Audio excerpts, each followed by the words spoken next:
Good evening, everyone, and welcome. Thank you guys once again for joining us. And I missed you guys so much on the last show, so I apologize.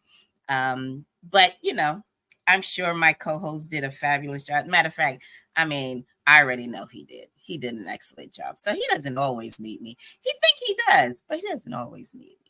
But thank you guys once again for liking and sharing and joining us because we love when you are here to enjoy the entertainment and the fabulous interviews that we always have stored.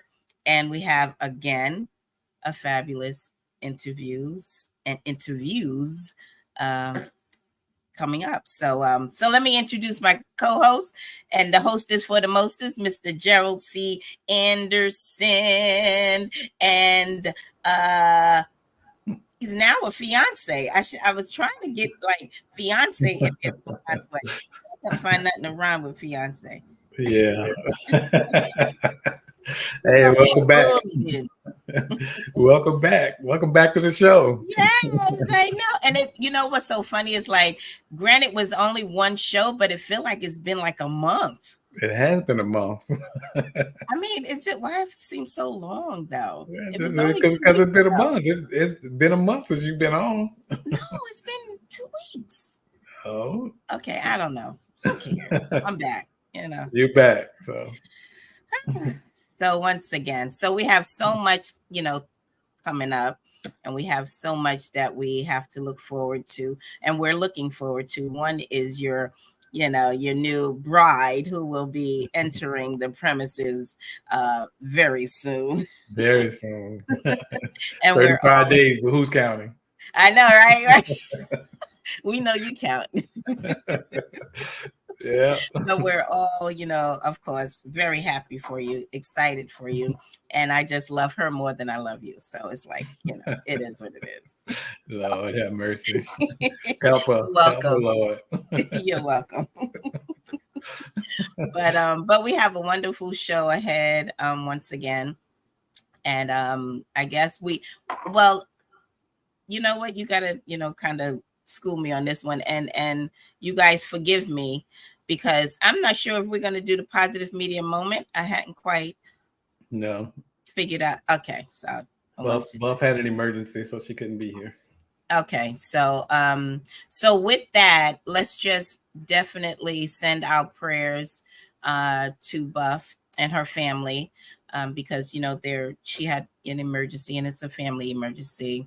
So definitely send your prayers and everything to her, because we definitely want to just extend our love and prayers to her always, because she's such a positive individual. So look who it is.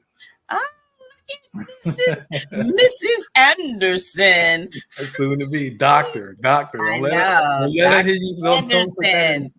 Dr. Anderson, who I love more than Gerald Anderson. Did I say that already? I just thought I would say that again. Yeah. That's all right. Got to get that in.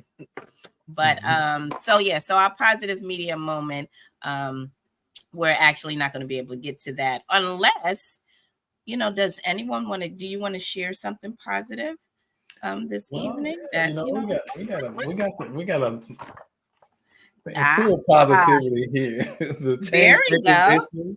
We have 10 very positive people in this change makers issue that just came out. You can get it from our website on the Lyfe Publishing website, and you can get your copy today. And there's 10 very good feel-good stories for the change people who are making a change in the world, change makers, and we have one of them here with us tonight. Yes, and not only all the articles and individuals that we have in the magazine as far as change makers, because it can be something that you've changed in your own life, because sometimes we can make changes personally. There's community change, there's spiritual change, but there's also individual change. So, that's something to be celebrated. And, that can be a positive media moment, right? That's right. Mr. Anderson? That's right. Okay. Well, when the Albright speak, you got to command your attention to the Exactly. when but Gerald or Glennis speak, you got to answer Gerald or Glennis. Okay. I get it. It's like Jesus. I get it. So, but thank you guys again. Thank you, Mrs. Anderson, Dr. Anderson. I love her. And I'm not sure if I'm gonna say this name right, but Laha. You see the name? Lahai. I, Lahai yeah, Sagbandi, the I like military that vet, though. served with me. Well, thank you for joining us. So let's get to a commercial, and then we'll go ahead and start our interview. Yeah. Sounds good? Yeah. Yep. And this All commercial right. is definitely because one of the people is in this. Okay, cool. Hit it, Nick.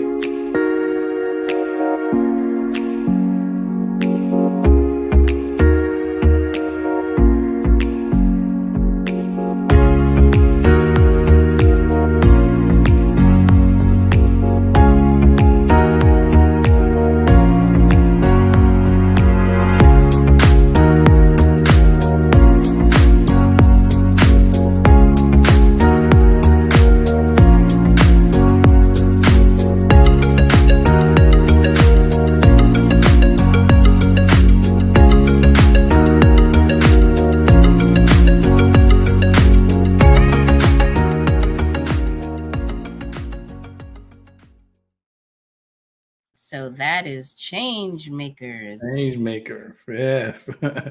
So You like I did said, good. we got 10 people in the Change Makers issue this year, Change Makers 2024. So check them out. Yeah, and we know there's many more. We know, but we Yeah. can't get everyone in the magazines. Can't get everyone in there. So. If we could, we would. We Yeah. definitely would. So let's introduce this fabulous host. Host. Look, see, I'm already putting her on the show. Look at this. Yeah. Yes, who I actually got to like, just in the few minutes that we was, in talking to her. So go for it, Gerald. So, as you all know, back in October, we had Gerald and Glennis Albright on the show. Well, now we have the honor and the pleasure of having their daughter on the show, Selina Albright. And so she's going to come to the stage right now, and we're going to talk to her for a few minutes before she has to leave. And we having a little trouble here. We'll get past it. It's okay. There we go. There we go. Hey. It's okay. Nobody saw that. Nobody saw it. I like you too, Tina Marie. Thank you for saying that. How you doing, Gerald? Oh, yes. I mean it. If I don't say it, I don't mean it. So I'm the same way. Yeah. It's a love-hate thing. Wonderful having you. And everyone, I want you guys to know to whisper, because we have two babies in the background sleeping. No, they're in the deep sleep situation, so they're fine. I think we're free to cruise as loud as we want to at this point. Plus, my husband's on duty. If they wake up, he's got to deal with it. We're solid. We're good. There you go. Mom. I think I saw my mom come on, didn't I? Hey, Mom and Dad. Yep, I see her. I love it. There she is. Yes. Beautiful. Mom. I love it. Beautiful. I knew you'd be here too. I knew it. Thanks for the support, Mama. Absolutely. Well, thank you guys, Lyfe Magazine, for letting me be on your platform, letting me borrow the space and the time for a little bit. I love to be here. See, and this is what drew me to her just in a few minutes of me speaking with her, is because of how she used her language. Thank you for allowing me this in your space. Like sometimes people don't realize how powerful words are. Right. And I think that's so humbling and so like authentic, like and genuine. So I appreciate that. I really do. But again, you're doing us. We love it because you're allowing us in your space. So. Well, I appreciate it. It's nice to share space with you both ways. Yeah. You know, Love I'm it. all the way out here in London now. My Yeah, family I and I was just getting ready to moved say out that. here. Yes. Say we appreciate it So, because it's late where you are, and you Uh-huh. still yes. time to come and join us. But I think technology it's is like really cool though. Yeah. it's like a 6-hour difference, right? What time zone? East Coast? Yeah, Yeah. between 5 and 6 hours, Yeah. Yeah. Okay. depending on daylight savings time. I think Oh, you're okay. Right. 6 hours right now. Yeah. So Okay. tell us about this beautiful woman of that you possess, this soul and this passion for. Like, explain her to us. My mission has always just been to spread light. That's just me. So it was cool that you just said that.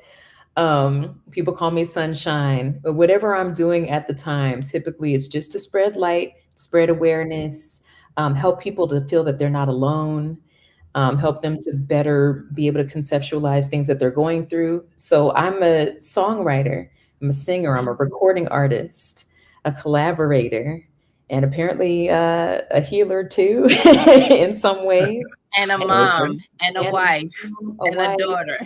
a woman, a Black woman.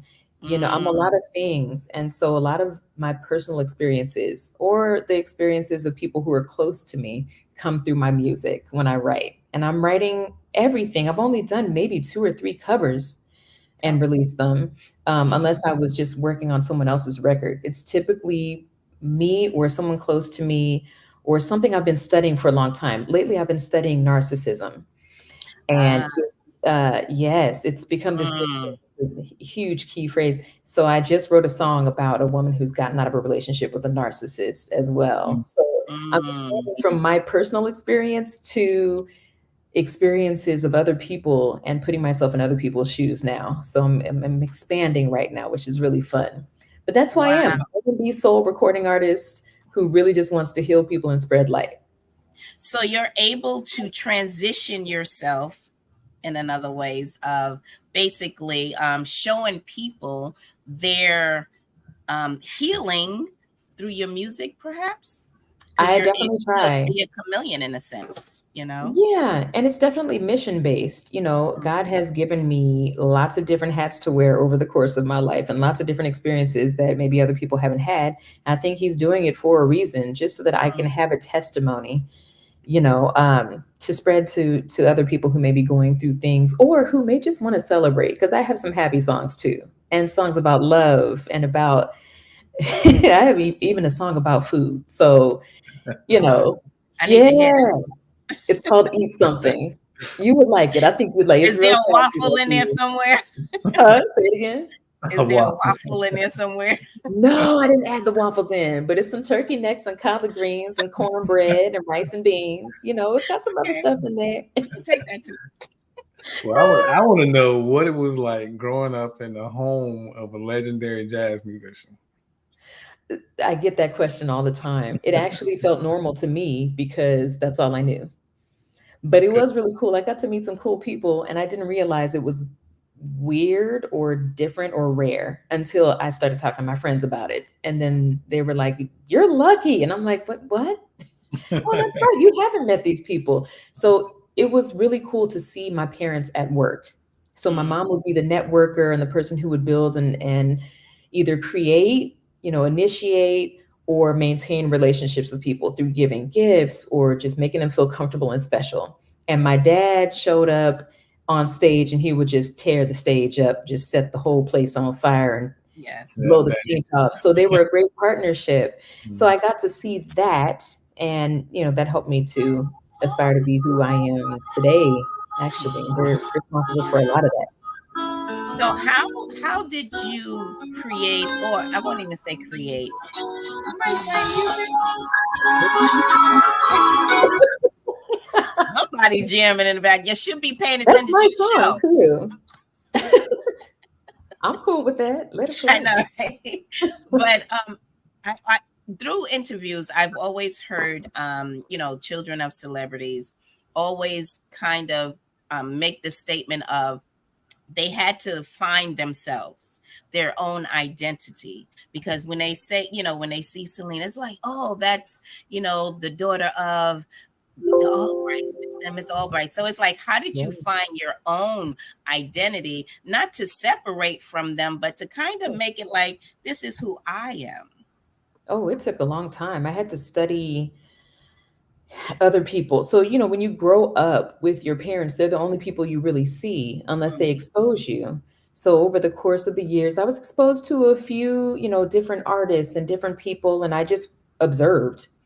So, as I was observing and then trying out things, that's how I came to have my own voice in many ways, not just my singing voice, but my speaking voice and my message that I send to people. That all I had to live a little bit of life in order to find my own identity. And I'm still finding her. Um, because the world doesn't really leave a lot of time or room for self reflection or self discovery. So I had to make a lot of time to do that through, you know, meditation, prayer, um, reading the Bible, definitely going to therapy, definitely, Oh, which I yeah. definitely recommend. I'm a huge, huge supporter of mental, yes. And not just because I have a psychology degree, but because we all need therapy because we've been through some stuff, especially since 2020. So we all need therapy. So I need everybody to at least just make the call and give it 5 sessions and just see if you got Yes. something going on. Yes. Because the Yes. people around you know that something is going on. Yeah. Yes. I agree. I That's agree. my So I'm a fiance. big That's my fiance's job too. She puts people on. She's yes. I always tease her about putting me on the couch. That's really How, special. how does that make you feel? It's like no. Oh, That's her and she's favorite probably question. really interested to know how you feel, though. Right. That too, right? Hopefully. But you're absolutely correct, Selena. You're absolutely correct. Is being comfortable with knowing that you need that assistance. Some Mm-hmm. people may not want to call it help and don't want to reach out for help, but Yeah, we all need assistance, it's true. with this life that we live day in and day out. So I Yes. agree. You're absolutely correct. And why So, live it harder than you need to? Just take the help, find the help. mhm. Yeah. So So how, how is? Oh, go ahead, Jerry. I'm sorry. so how did you end up in London? Oh, that was a God thing. Okay. Well, we So love he to hear was, God he things was showing us, yes, way back in, was it 2020? No, 2019, the top of the year. God told us, all right, you're about to move. So I need you to sell your house. I need you to get real nomadic. Now we were like, me and my husband loved our home in Texas. here. We were Okay. like, okay, well, we'll be obedient. And then he said, make a pit stop in Denver first, Oh, have your wow. baby, because I was pregnant at the time. He told us to do all this moving. Mm. Mm. Thankfully, he told us to move to Denver first to have the baby because I almost died having her. Oh wow. And so I wouldn't have to do that in another country with a husband, a baby, our dog, everything lined up. So he told us we were going to move, but didn't tell us how it was going to happen. All of a sudden, like we took the trip. First, we went to Italy to do some collaboration. Then we went to, search for homes and search for areas in London. While we were there, an angel named Tony Williams got in touch with me. She is from London, but she didn't know I lived in London somehow. But she had heard about me in 2019 and said, I've been holding on to your number until the pandemic was over enough where I could really support you. So music started developing here in London. And so I was like, oh my God, it's like I couldn't have planned that at all. I didn't know how this was going to happen. And then my husband ended up, his company sent him out as the first expatriate of the ever in the whole company. He's the What? first Okay. expatriate, and he's leading now a whole division out here. So on both our sides, God really just set everything up for us. And so now the kids are about to go to school and stuff like that. And Okay. well, my son is already in school, but they call it nursery, but he's about to start reception, which is kind of like kindergarten. Mm-hmm. So all these things are just starting to develop, and we're learning more and more about why we're living here now. So it's been an exciting adventure, not the easiest adventure we've ever taken, but definitely, we're definitely seeing the benefits. Okay. Yeah. We We're want to seeing, hear you sing something. So oh, are you, I queued it up, right? That was the music in the background. Are you going to play the video, or am I singing live? What are we doing? No, it's the video. It's your video. Okay, cool. Well, live would have been great too, though. I can do a snippet of live, and then you play the video. How about it? Okay. Can I keep holding on when my life no longer matters? I feel myself getting stronger, because my life is a gift that I won't give away. Okay, now play holding on. There you go.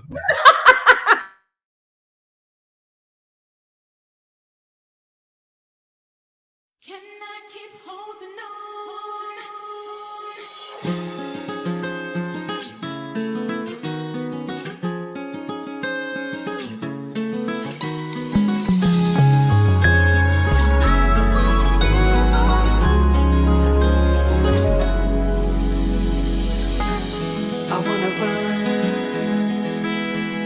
I wanna run.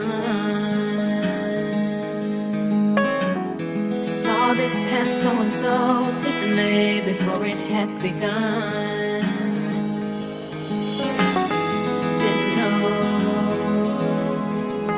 Didn't know everything that I built is susceptible to be destroyed. All my work is done. Can I keep holding on when my life no longer matters? The nights are getting longer, 'cause I don't know if I can make it another day. I'm so behind. I can't keep on pushing myself forward to watch them move the line. I gotta find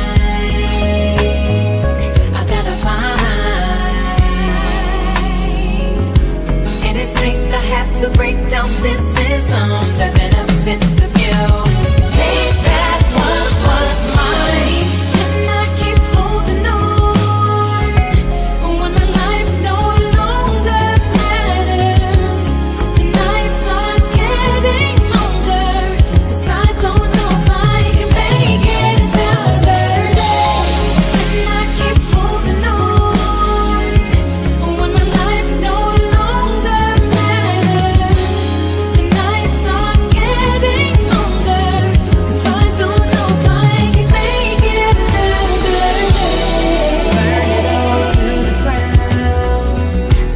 The nightmare is done. Burn it all to the ground. It's gone on for too long. Burn it all to the ground. Your power is gone. Burn it all to the ground. I've come too far. I can't stand for on. I'll keep holding on till the whole world knows I'm better. Feel myself getting stronger. My life is a gift I won't give away.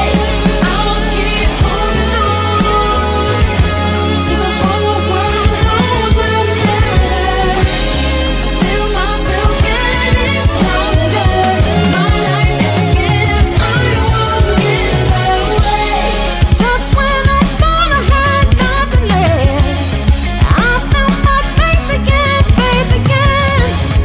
Lord said He won't forsake, won't forget.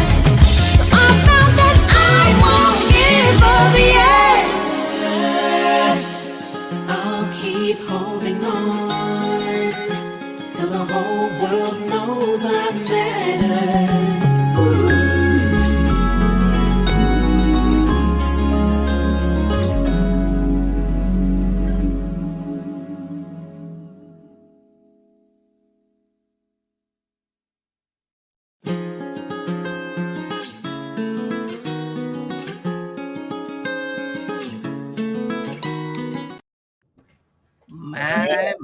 My. Wow. What? I keep holding on to the whole world knows I matter. That was I love a black and white video, though. Ooh, me too. Must say, and that Thank was. you. Yeah, that was good. That was very good. So we had to get that on. We had to switch things up in the beginning, but we still got it on. No, I'm so glad you did. Thank you for playing the video. Every time I see that, I get a chill because we were just at the onset of the pandemic when my husband and I shot it together. My son was just born. He was literally holding my son and we were shooting the video, and those were my husband's hands everywhere. And we were extremely disheartened is an understatement by George Floyd's murder. And so that's the song that came out of that. So we decided to go ahead and say everybody's names that we could. And Breonna Taylor was in there. Everybody was in there. So if you look at the video, knowing that backstory, we had our friends and family involved with the video and everything. And BZ Films from California edited it for us. So it was a nice collaborative effort since I couldn't be out on the street, protesting. That was my protest. The video was my protest. Right. So thanks for playing it because it still rings true today. It was awesome. So I had to get that on. Thank you. And the key is that everyone matters. Everyone wants to feel like they matter. Everyone. That's across the board. Human, animals want to know that they matter. That is absolutely beautiful. Absolutely beautiful.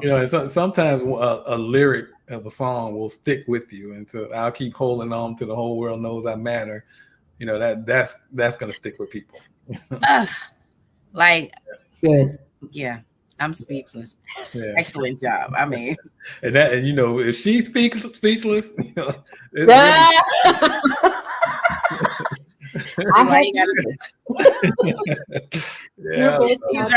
right. We're talkers, yes.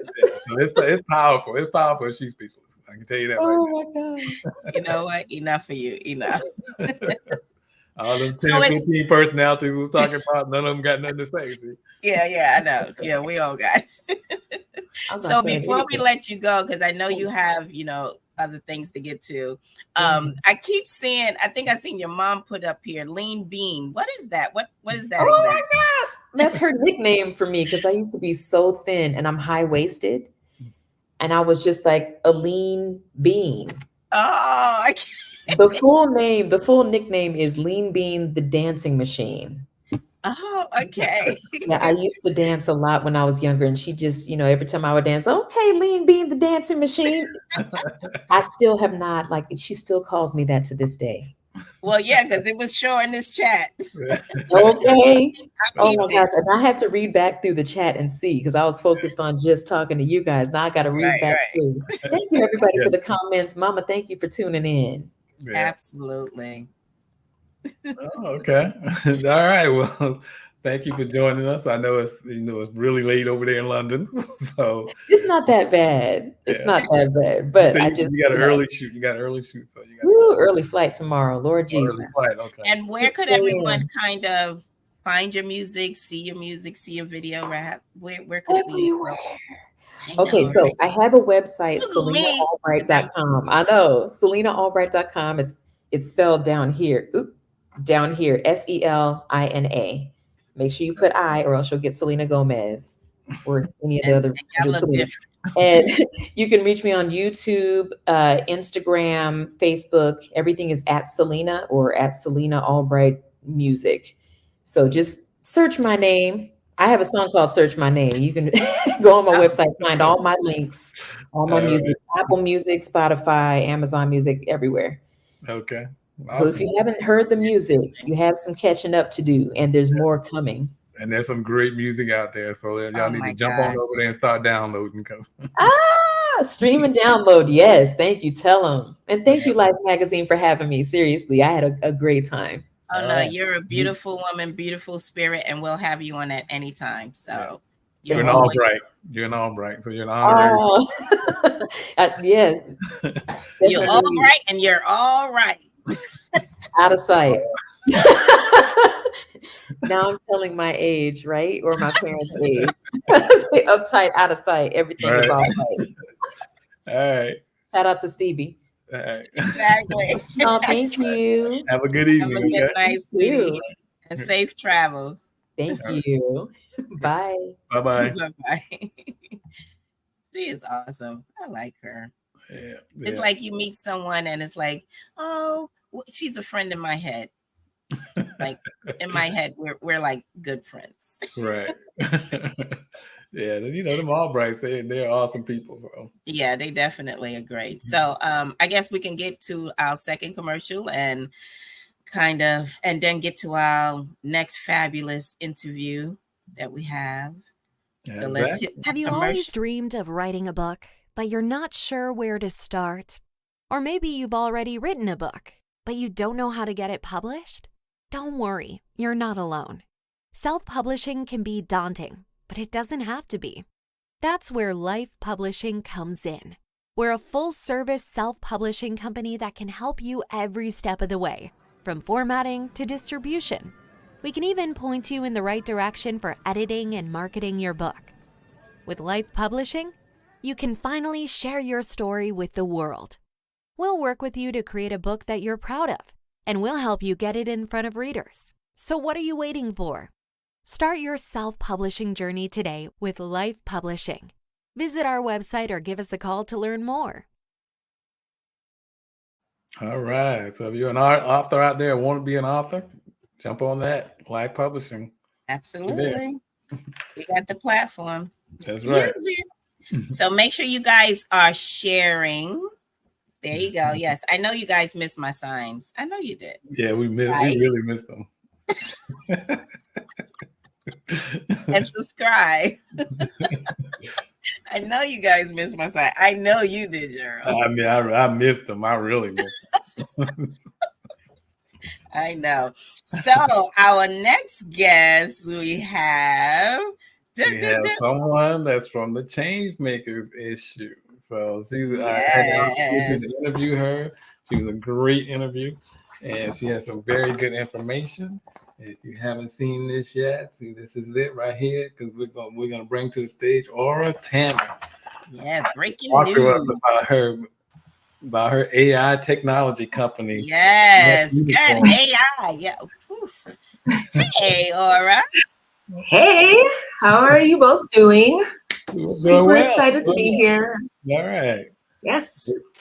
We're glad to have you. You're a change maker. So you 2024 change maker. So we're definitely glad to have you here to talk about this AI thing. Because you know, you enlightened me with some things when it came to that AI.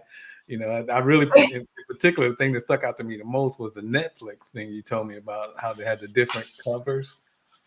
You know, the different covers for the movies, or if you like, yeah. So, but before we get to that, why don't you give us some backstory on who you are and where you came from, and how you got into technology?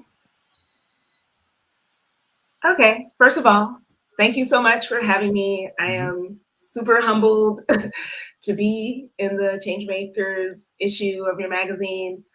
Also love what you're doing, that you're just telling people's stories, because so often our stories aren't told, and the work that people are doing.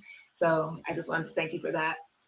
But about me, I am born and raised in St. Paul, Minnesota. Shout out to St. Paul. And you know, I'm you know, both my parents, they're from Mississippi. My dad, he's deceased now, but my mom, you know, she's from Mississippi. She went through the 6th grade, but she was always encouraging us to read. So I spent a lot of my time reading everything and probably dating myself. But I read the, what is it, Encyclopedia Britannica, and they used to have these technology issues. And so I always said, when I grew up, yes, I always said when I grow up, it had like the layovers where you had the different made the pictures way back in the day. Yeah. But I always said when I grow up, I am going to be a scientist and I am going to work with robots. Like, that's what I said. Wow. So fast forward, I did end up become a scientist. So I do have my bachelor's and my master's in physics, and I worked as a nuclear physicist doing brain cancer Nuclear physicist. research. Did you catch that? Yes. I caught it. Yeah, I was asking Tina, did she catch that? I got a pen. Trust me, I'm writing. Go ahead. Yeah, so that was a thing. So look back, I can't even believe that I was working with like radioactive materials and in the lab. You know, like when you see stuff, the glowing stuff when they're in the movies, that was me. But then I got married and got pregnant, and I like to joke, I didn't want to have a Teenage Mutant Ninja Turtle, so I need to find something else to do. And so I got into, I got into education because basically I didn't trust anyone to watch my son. So I ended up leaving the labs and getting a job as a preschool teacher, which was a huge, huge switch. But I went into education as a scientist because at my core, I'm a scientist, I'm a researcher. That's just how God wired me. And so I started off in the 1-year-old class. And so I'm like, hey, I wonder if kids can learn, you know, different languages. I wonder if they can learn how to use, you know, keyboards and stuff. And it turns out they can. 1-year-olds can. So in my class, I just started teaching them everything. And then I just kept going up and up. So I did preschool, and then I moved up to elementary, middle school. I worked in Title I schools where, you know, 8th grade kids are at a 3rd grade reading level. But, you know, I come from kind of like that background, but I'm like, no, I still have high expectations of you that you can learn, but I'm just going to find a way where it relates to you so you can get it. So in my science class, a lot of the girls, you know, they were into, everyone wanted to be work in a hair salon. Like, oh, I'm going to, you know, be a hairstylist. So what I did, okay, so since they're interested in that, I brought in my hairstylist, and she talked about, you know, acids and bases. This is when you're coloring hair, when you're giving a relaxer. So I taught them science through the hair. All the boys were in sports, wanted to go to the NBA, NFL, all that stuff. So when we're learning forces in motion, you know, we're out on the track, we're, you know, projectile motions with the football. So I made everything relevant. And so that just became a thing for me. I think when I was teaching 8th grade, that's when I really realized, like, unfortunately, our people think we don't belong in the space of tech, but we are literally the original innovators when it comes to tech. So if you look at all these platforms, like Twitter is Twitter because of Black Twitter. Like, we got on there and we made it a thing. You know, Clubhouse, we came on Clubhouse and we took over and started doing, you know, full-on plays and battle rap competitions and stuff. So that kind of became a thing for me. Like, how can I reach our children, their families, to let them know you belong in science, you belong in tech. And so fast forward in 2019, and I like to say that too, like, if you go back and look at history, there's not a lot about tech history, but I believe tech history is Black history, because we are the ones who are always on the cutting edge, finding new ways to use things and create. But in 2019, I was out in Silicon Valley, you know, for a fellowship. And then that's when, you know, they were talking about AI. And so when I heard, you know, the plans, this is where it's headed, that's what they're doing, I was just like, yo, our communities are going to get like just sideswiped, T-boned by this technology if, you know, we don't learn about it. So I got with 2 guys out there. I formed a nonprofit and, you know, created this curriculum, and, you know, we're really focused on Black and Brown communities. So we ended up reaching, within a year and a half, 30,000 students in 9 states and 15 countries. And so I think, you know, my co-founders started kind of going a different direction. I still wanted to focus on our communities, so I kind of stepped away from that. But 2022, I just started my own thing, which is Black Unicorn Education. And I say tech education done differently. And basically the goal is to make tech make sense for everyday people by any creative means necessary. So, yeah, so I've just been traveling around, going into the communities. Hey, this is for you. You can get this. We need to get on the cutting edge of this. We need to be the leaders. We need to decide how this technology is used, not let other people use it on us and take us out of that super consumer role and turn us into super innovators. So that's what I'm trying to do. You told me a stat about the, well, I don't know if it was a stat or not, but it was something about if the school doesn't have a technology program, it has a low number of African-American people in that school. Can you clarify that for me? Yeah, so a lot of how AI is being taught, especially in the K through 12 schools, is they put it underneath the silo of computer science. But the problem with that is only 47% of high schools have foundational computer science classes. And then there's a direct correlation between the higher the concentration of Black students you have, the less likely there is to have that computer science class. So when they're like, everyone keeps talking about accessibility, we want to make it accessible. But when you put it inside of something that's not at the Black schools, it's not accessible. And then even, I have a saying, well, I have a lot of sayings, but one of my sayings is availability does not equal accessibility. So a lot of things people are making, like they're making a curriculum or making a course or whatever and putting it online. Hey, this is open for everyone. But a lot of, people in Black communities still don't have internet access, broadband. And then also they would have to know where to look. So just because you put it online doesn't mean it's accessible. It just means it's available, and it's available to the people who can find it. But to me, making it accessible is I go to where you're at, and then I make sure you get it. And even when it's done, I come back and I still check on you. And so that's the stat that you were talking about. But yeah, we need to do better. So that's why I come outside of the K through 12 schools and go directly into the communities. So tell me this, because, I know a lot of times with working with kids, especially in that, I was going to say entertainment, the education profession, it can be a little bit challenging, and you have to be a little bit creative in drawing their interest. So how is it you obtain their interest of wanting to know more about AI or just technology and the many entities to it?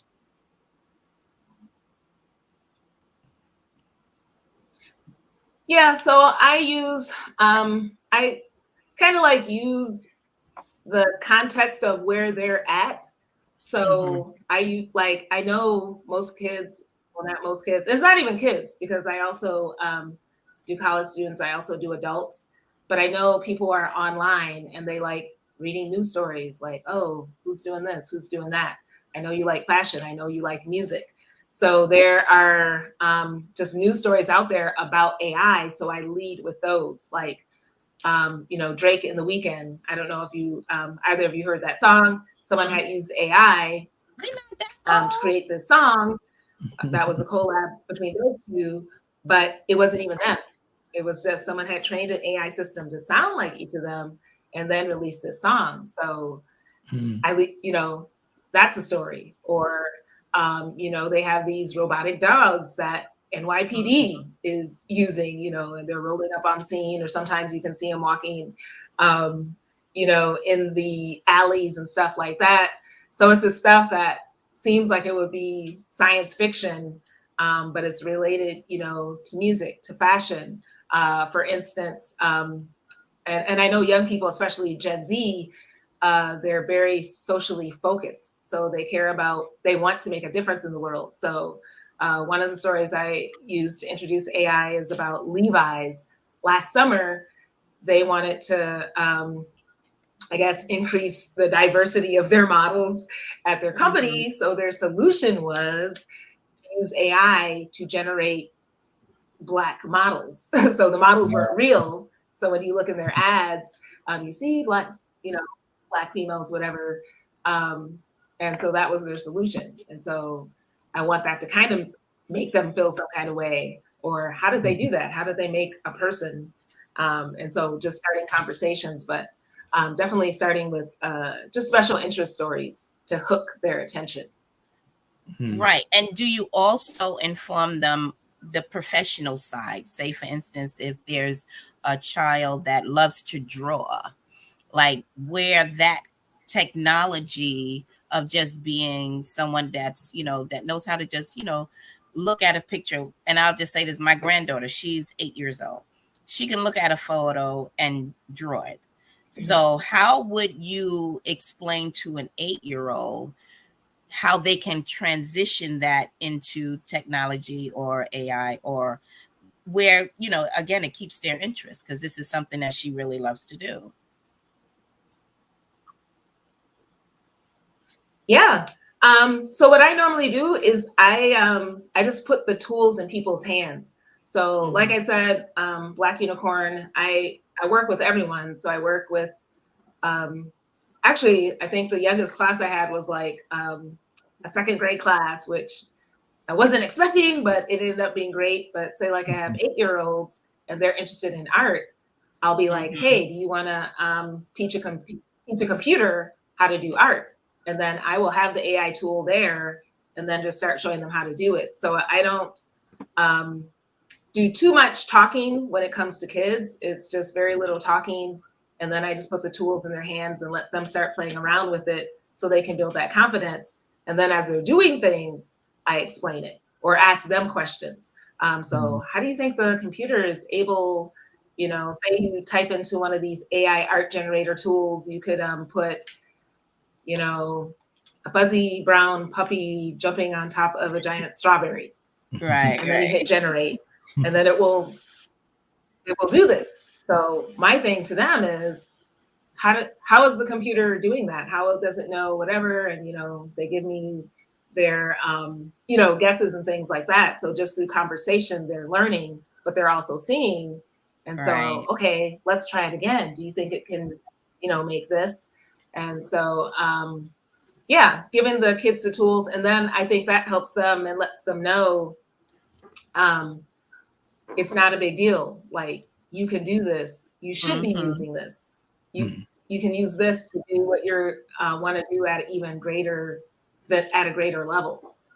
And even with that example alone, I mean, I'm a grown adult, and I'm intrigued with just that story. I would love, to see a rabbit, or that I would get a kick out of it.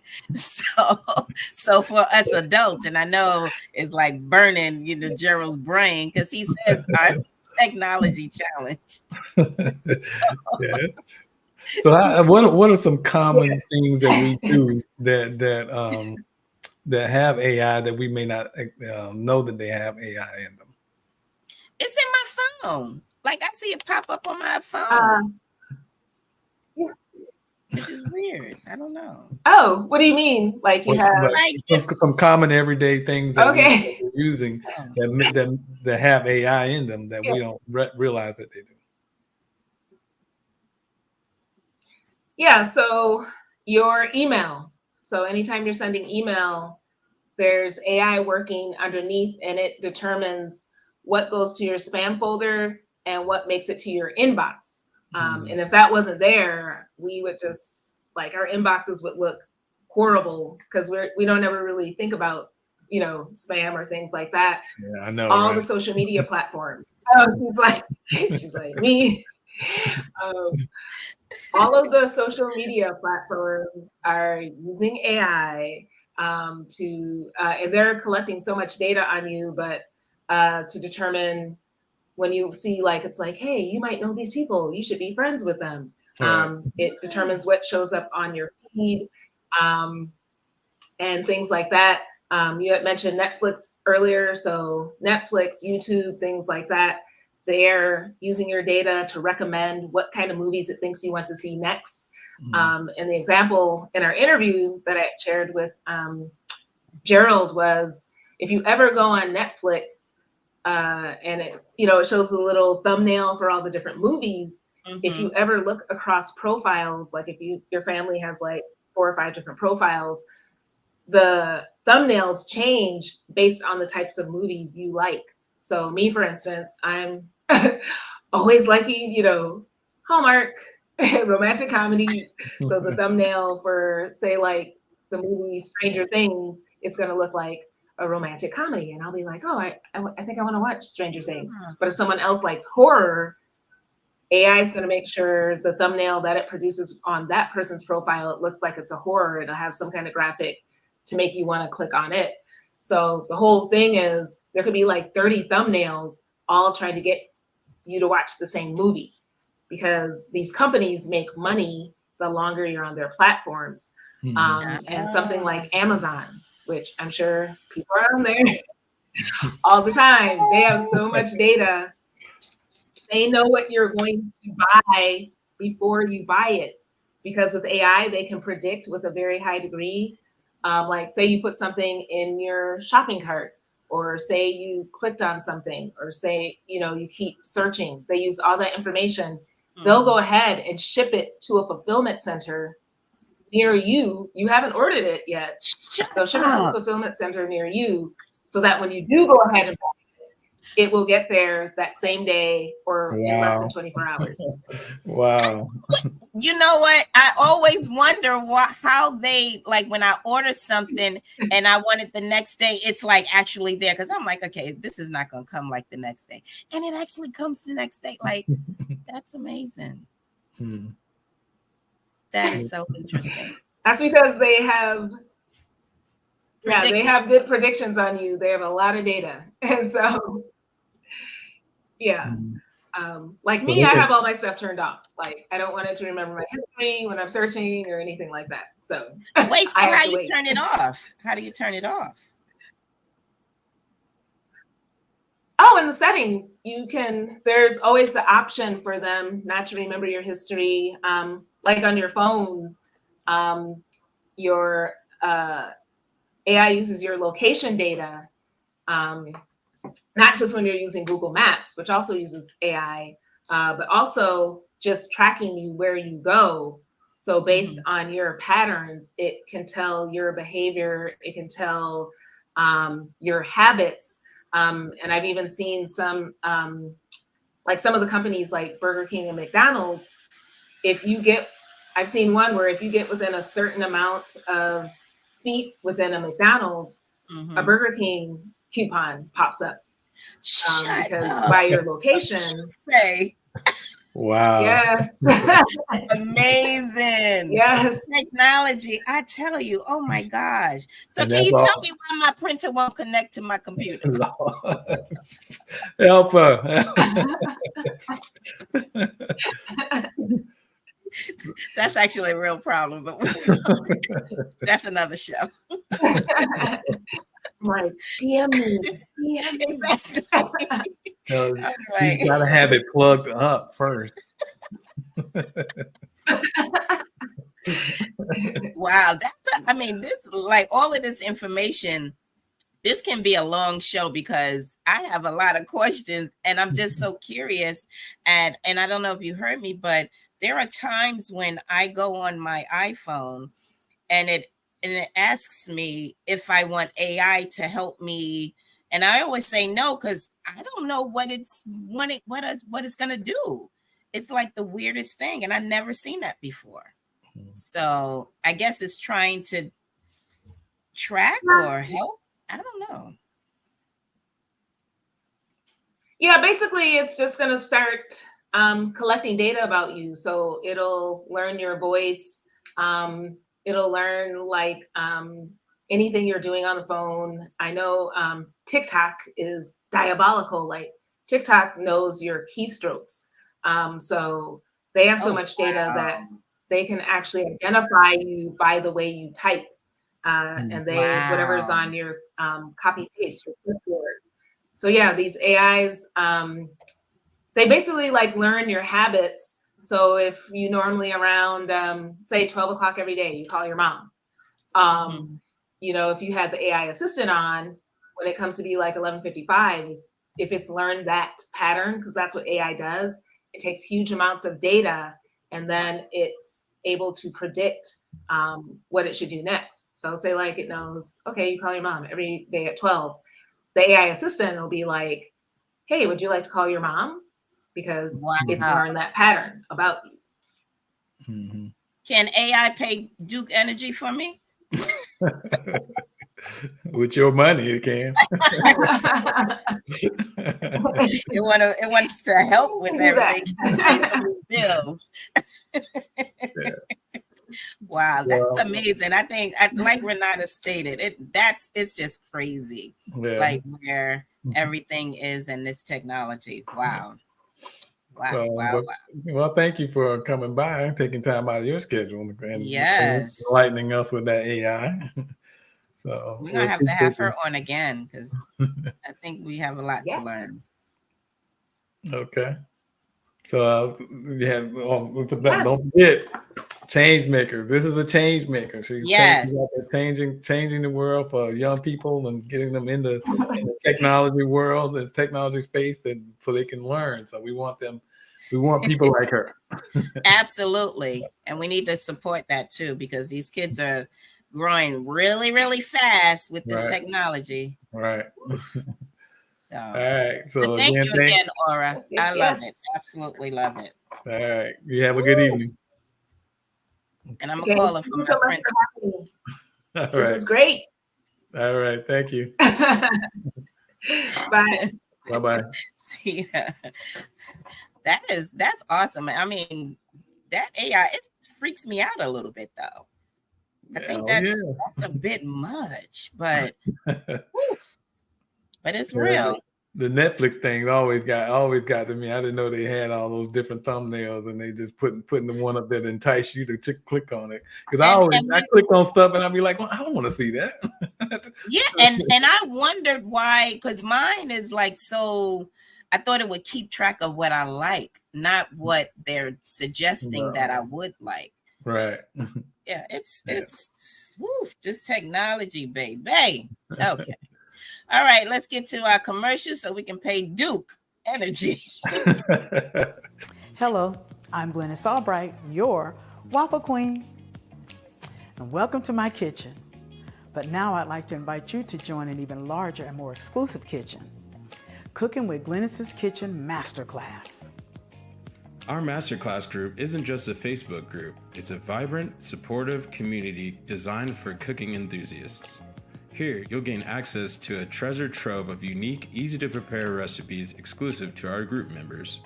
Join me in streaming and live cooking classes where you will learn all of my culinary techniques and I will answer all of your burning questions. You won't be learning from just any chef. You'll be learning from Glennis Albright, a celebrity chef known worldwide as the Waffle Queen. With over 25 years of experience creating foods for people with health challenges, Glennis brings a wealth of knowledge and passion to the table. You'll be able to participate in fun cooking challenges and contests, enjoy special discounts, and you'll get tips about which appliances, utensils, and products to buy. With Cooking with Glennis's Kitchen, you're not just joining a group. You're becoming part of a family of cooks who learn, grow, and support each other. There will be surprise guests too. So why wait? Join Cooking with Glennis's Kitchen Masterclass group today and start your journey to faster, healthier, tastier cooking. I can't wait to welcome you into the GK tribe.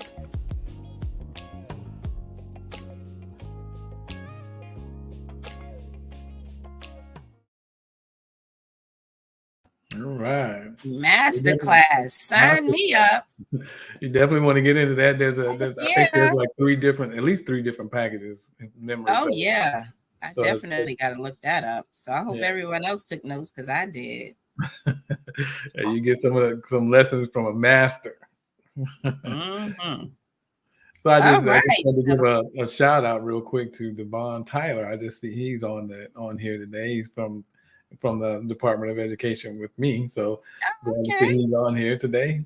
All right, Devon.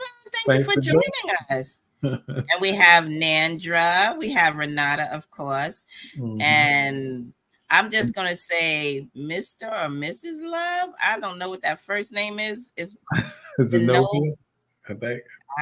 She's a change maker. She's one of the change makers. So. Okay. Yeah, I love it. Everyone joining us. This is good. We're gonna have to get her on here. She's got an amazing story too. So okay, well then she will be on here too. Consider it done. Done and done, Mrs. Love. All right. So next we have Elaine Crocker. So for over 20 years, Elaine has helped others. Helping others has been Elaine's central mission. She's a sexual assault survivor. Rather than accept defeat and drown in trauma, she trusted her relationship with God. She stood in faith. She accepted help from the community and church and is now a testament to the positive impact that faith, outreach, community support, and education can have in the lives of sexual assault survivors. So let's welcome to the stage Miss Elaine Crocker. Yes. Good evening, Miss Elaine. You are on mute, sunshine. You're on mute. You gotta unmute. We have to hear that beautiful voice. There we go. Good evening. How are you? Good evening. How are you? Oh, good. Thank you for having me. I appreciate it. I reached out. You know, you never know, and so yeah, I appreciate your, interest in hearing what I have to say. You are very welcome, and you look really good in green. Oh, thank you. I like that. Yeah, it looks good on you. Thank you. Thank you. So we understand that you got a stage play that's coming out next month. So can you tell us a little bit about that? Okay, so the stage play is titled Yet I Stand. And I actually wrote the play 10 years ago, and it's been performed every year since 2015. We perform every April, which is Sexual Assault Awareness Month. Mm-hmm. And the play is basically, it's my story. We talk about the sexual assault. We talk about, we even cover some domestic violence. And then we show some of the after effects. One of them being, in my case, drug addiction. I went down the road of drug addiction, and just the family dynamic, kind of the dysfunction and the, lack of understanding and poor communication and all within the family. And then ultimately showing that same family at the end coming together, encouraging, praying, and to get on that road of healing. Okay. So this year it will be next month, Saturday, April 13th. It'll be at 7 p.m. and it'll be at my church, which is Zion Church of Fredericksburg. That's Fredericksburg, Virginia. Mm-hmm. Okay. Yeah. And we have. Do you venture out from Fredericksburg and do it anywhere else? Yeah. When I first started, I've lived in Fredericksburg about 4 years. So the last three, or this will be the third year that I've done it in Fredericksburg. Prior to that, we showed in Maryland. We showed in Alexandria, Virginia. And we're looking at going out to the Bowie Performing Arts Center. And I've even in talks with someone now about taking it out to a theater in Staten Island, New York. Wow. Wow. Yeah. Well, first and foremost, I want to just commend you for sharing your story. Thank you. There's a lot of times, and I'm sure you've probably witnessed this, where many of us don't enjoy that telling of the story.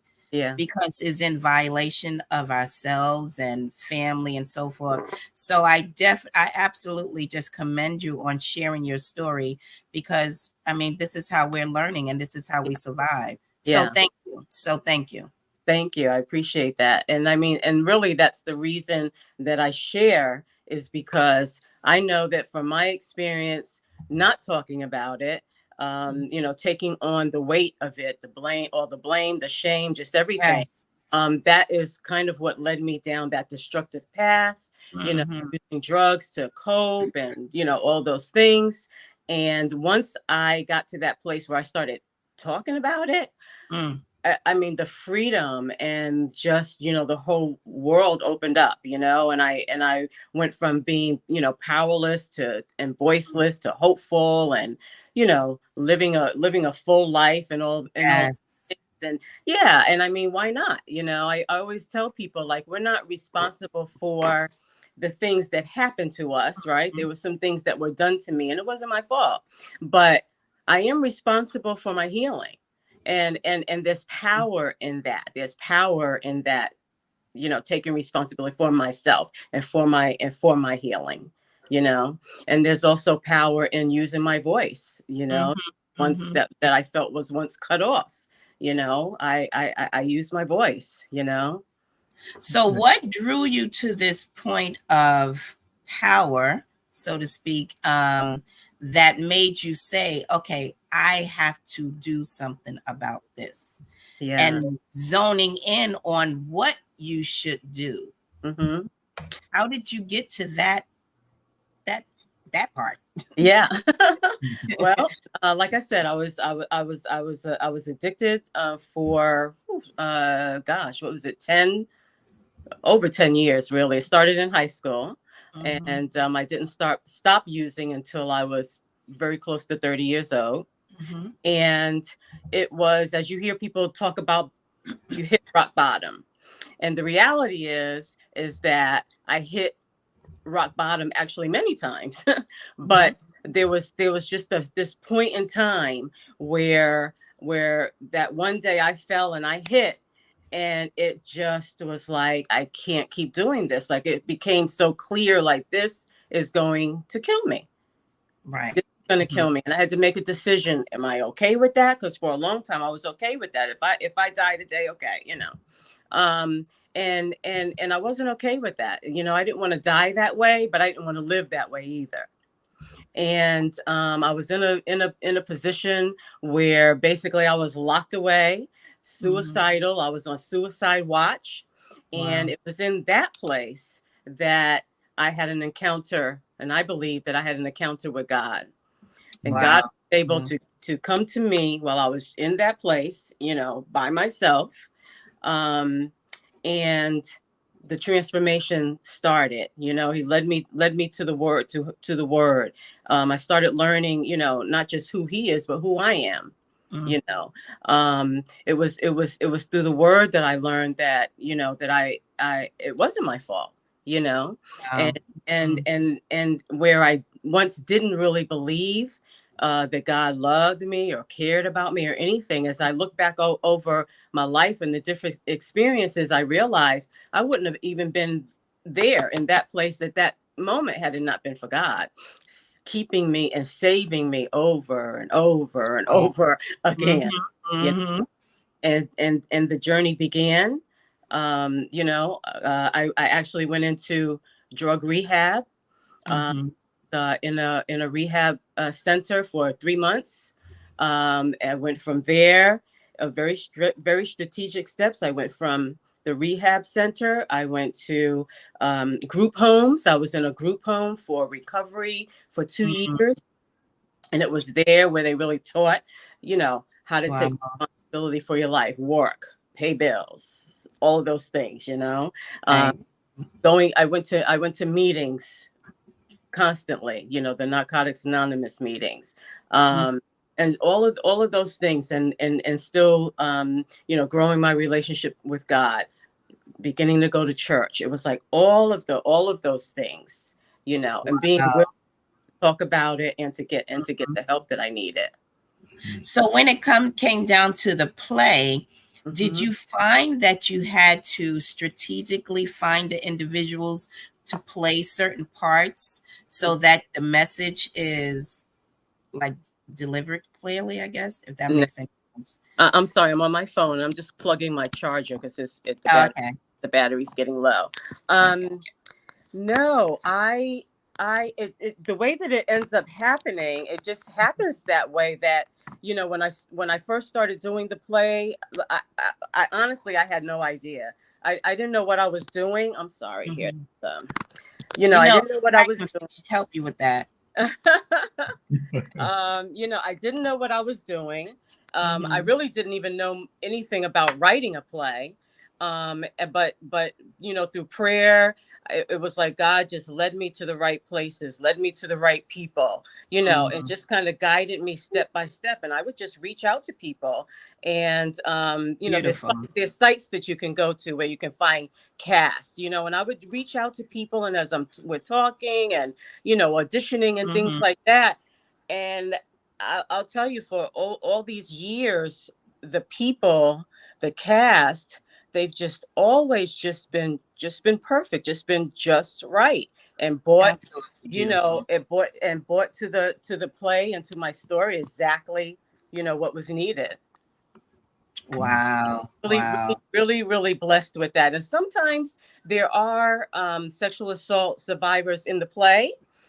I don't know that initially. Like when I reach them, idea, and they eventually will reveal it to me. Sometimes reveal it, to the group. Sometimes reveal it to the audience after the play. Wow! Absolutely amazing, Elaine. Absolutely amazing. I love it. I love it. And so how long has this play been going on? Let's see. So it first showed in 2015. And okay. It's been every year except for 2 years during the COVID lockdown. Right. Wow. So we did it back up in 2022. We did it last year, and then again this year, and plan on just continuing. Now I do plan on in the play. You see my young self, teenage self, right? And I do plan on writing that sequel, if you will, to show the journey forward. Okay. Yeah. Okay. Yes. So would you say, and I'm sure you agree with this, is that, you have a responsibility. Maybe God gave you and trusted you with this message because you understand your responsibility, let's just say, to us. Yeah, I believe that. I really do believe that. I think that belief is the only way that I could have done, any of this, was really that, that God has called me to this, has purposed me, to this, right? And that the goal is to help others. I got help. I got to a certain place, and I really do feel a sense of responsibility to reach back, and help someone else along the journey, for sure. And I believe that really that's everyone's call and purpose from God, in whatever way that you do it. You do it this way, through you all are telling your stories, but you're also having so many other people come on, telling their stories. And I just can't imagine the domino effect, like the people who are, all the different people who are being reached, Right. Yes. So do you have a team of people that help you with this, or are you doing it all yourself? Well, I have, in terms of the play, myself as the writer, producer. I do have a woman who is the director, so she does all the directing, the cast development, and all of that. And she's also in the play. So it's amazing to see this woman kind of flip, go to both sides of the stage. It's absolutely amazing. That's beautiful. Absolutely beautiful. Been around for years and years and years. Very, very well known in the area. Very popular actress and director. So I rely on her quite a bit. And that's that's the play. I also have the nonprofit that I founded, which is Yet Stand Inc. So there's a theme to all of it. There's the Yet I Stand. There's Yet Stand Inc., which is the nonprofit. And then within the nonprofit, I have a program, Yet I Speak, which is writing and support groups. So that's kind of that Yet I Stand kind of thing is the theme. And so I do have a board. We started the nonprofit Yet Standing about 2 years ago, and I have a board. And we work together to to work our programs and to kind of promote and keep getting the word out. And we do speak engagements and workshops and things like that. And then of course the play. Okay. Yeah. So if someone says, tells you that they've been sexually assaulted, what are some things you can say to that person? Oh gosh. One of the first things that I mean, it's really, really important is either I believe you, or how can I support you? How can what do you need from me? Those words right there are more powerful than you can imagine. Because our first thought is we're not going to believe. We're not going to be believed, and we're stigmatized, and we're going to be questioned, and we're going to be blamed, and we're going to be shamed. So just to hear somebody just simply say, "I believe you," or "How can I support you?" Okay, that's so true. If you don't say anything else, right, you are so right. Yeah. Is there a hotline number that people can call? I'm sorry?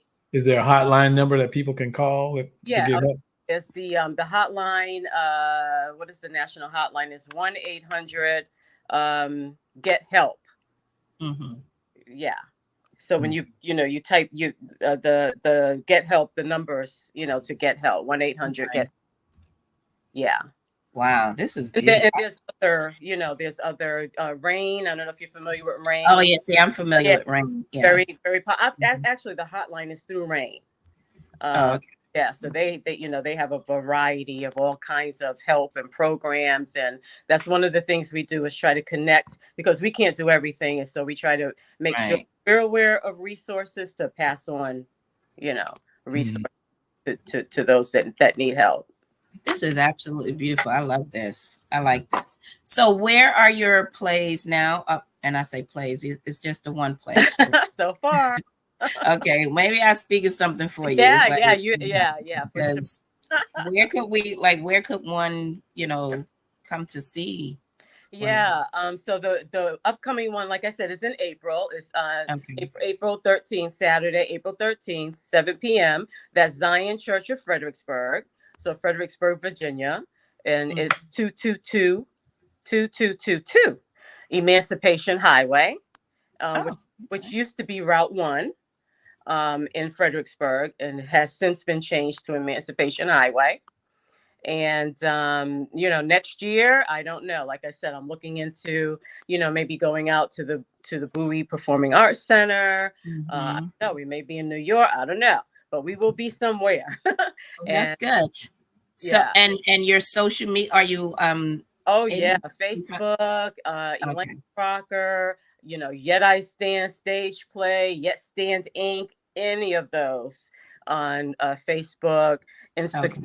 For the most part, those are kind of the two mediums that I use, and Facebook really strong on Facebook. Okay, so we can at least find you there and see where you're playing. For sure. I'll drop your website link in the chat. So okay, yes, www.yetstand.org. Yep. Okay. And all of our information is on there about the play, programs, everything. Okay. Yeah. So I'm in Maryland. So if you come up to Bowie, let me know. Okay, I will. Yeah, for sure. I would love to see that. So. Yeah, and then Tampa, Florida. Well, St. Petersburg, Florida. Oh, is that where you are? Yes, I'm in Florida. Oh, okay. I didn't realize that. Okay, I was thinking you both were in the DMV. No, it's too cold out there for me. Yeah, I don't do the cold. She's from New York, mind you, but she don't do the cold. Oh, right. Well, you know what?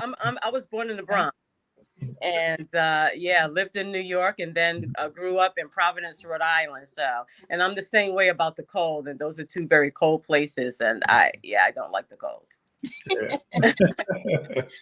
But this is absolutely beautiful. I love this. So make sure you keep in touch with us and keep us abreast of your plays and everything that you're doing, because we would definitely support that big time. So thank you. Right. Well, thank you for coming by tonight and chatting with us, and passing on your information, and we hope you sell out your play next month. Oh, you will. Thank you. And keep rocking that green, girl. Rock that green. That's that money green. Yes. Yeah. Thank you. Sell out that play. Keep that money green going.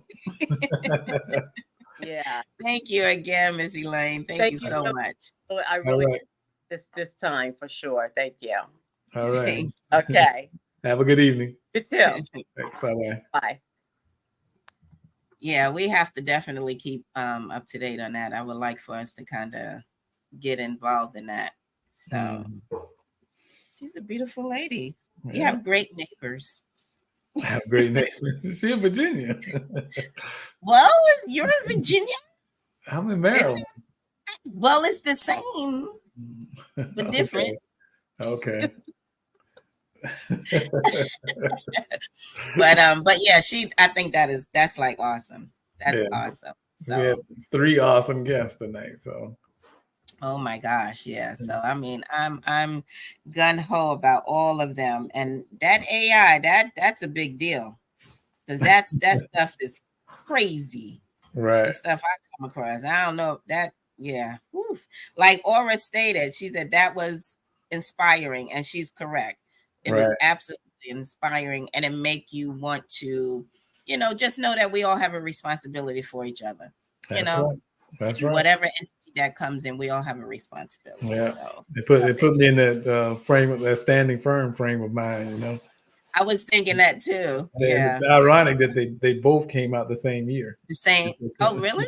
Yeah, 2015. That's when Standing Firm came out, and that's when her play came out. It was both 2000. Yeah. See.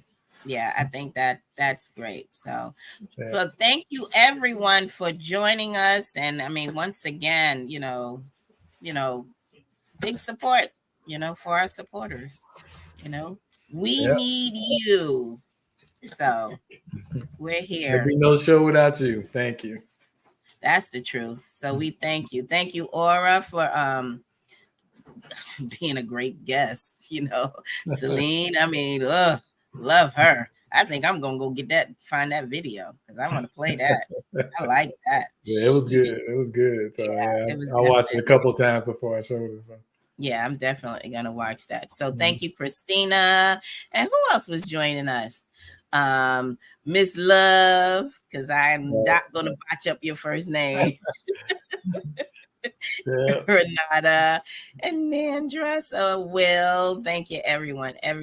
Paulette, thank you. Yeah, Paulette is a big supporter. So we always see Paulette, but that's a good thing. We always see Renata too, but we love them. We want to keep seeing you. We want to keep seeing. Keep coming back. We got more coming. A great show. And what we have next week. Next more coming. I know, right? Maybe in 2 weeks. Weekly show.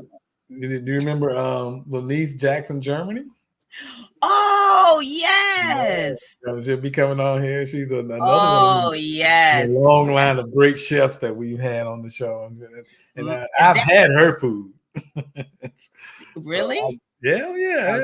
So you bear witness. Okay, gotcha. Had a witness. We had her food standing firm. So, wow. Okay. Yeah. Well, so we have another great show coming up, and excited. Yeah. We have another educator that's going to be on. Ms. Tanner. She's going to be on to talk about her educational journey with the young Dr. Myers and Dr. Myers, who was my very first minister of music in church. So she is very, very educated. Yeah. Oh, good. See, there we go. So we have a great lineup once again. So, but again, thank you for everyone for joining us and supporting us. And please share, like, and subscribe. Share, like, subscribe.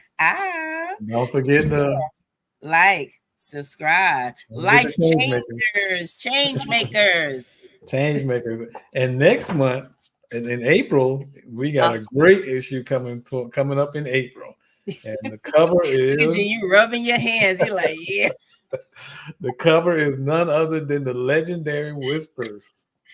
The Whispers. Can you guys believe we have the Whispers? The legendary Whispers. Oh my gosh. I mean, it's only you just say the Whispers. It's like there's only one.